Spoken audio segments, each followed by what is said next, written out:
ঢাকার মধ্যে হরেক রকমের মুসল্লি মিলে, আপনি তো আসছেন শুধু এই দল আর ওই দল নিয়ে, কিন্তু আমি যে পাবলিক পাই সেগুলো আপনি কল্পনাও করতে পারেন না।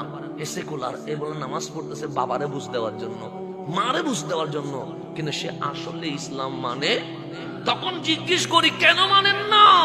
এ বলে মানবো কেন? কাল্পনিক একটা ধর্ম।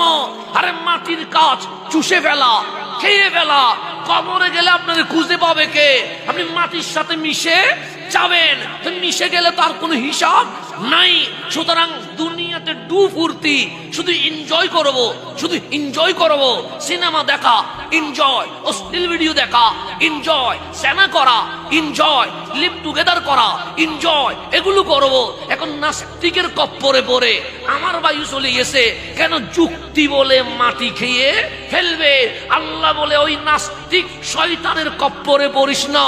মালিক পড়বো না কেন? যুক্তি তো ঠিক আছে।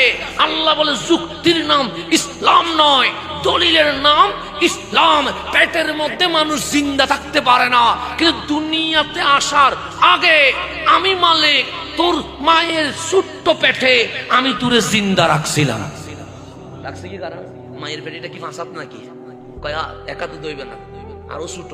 তো মালিক বলছে যিনি জন্মের আগে ছোট্ট পেটে জিন্দা রাখতে পারে, মরণের পর 3.5 হাত কবরের নিচেও জিন্দা রাখতে পারে। সেজন্য ফ্যাট দিয়ে কবর দিয়ে আল্লাহ বুঝাচ্ছে নাস্তিকের কফরে পড়িস না বান্দা, তোরে ও মিসগাইড করবে।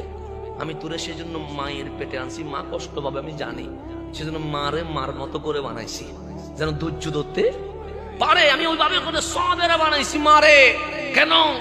মারে ধৈর্য দিয়ে বানিয়ে কষ্ট দিয়ে তোকে এটাই ঈমান বোঝাচ্ছি, যিনি মায়ের পেটে জিন্দা রাখতে পারে উনি অন্ধকার কবরেও জিন্দা রাখতে পারে। কি পারে না?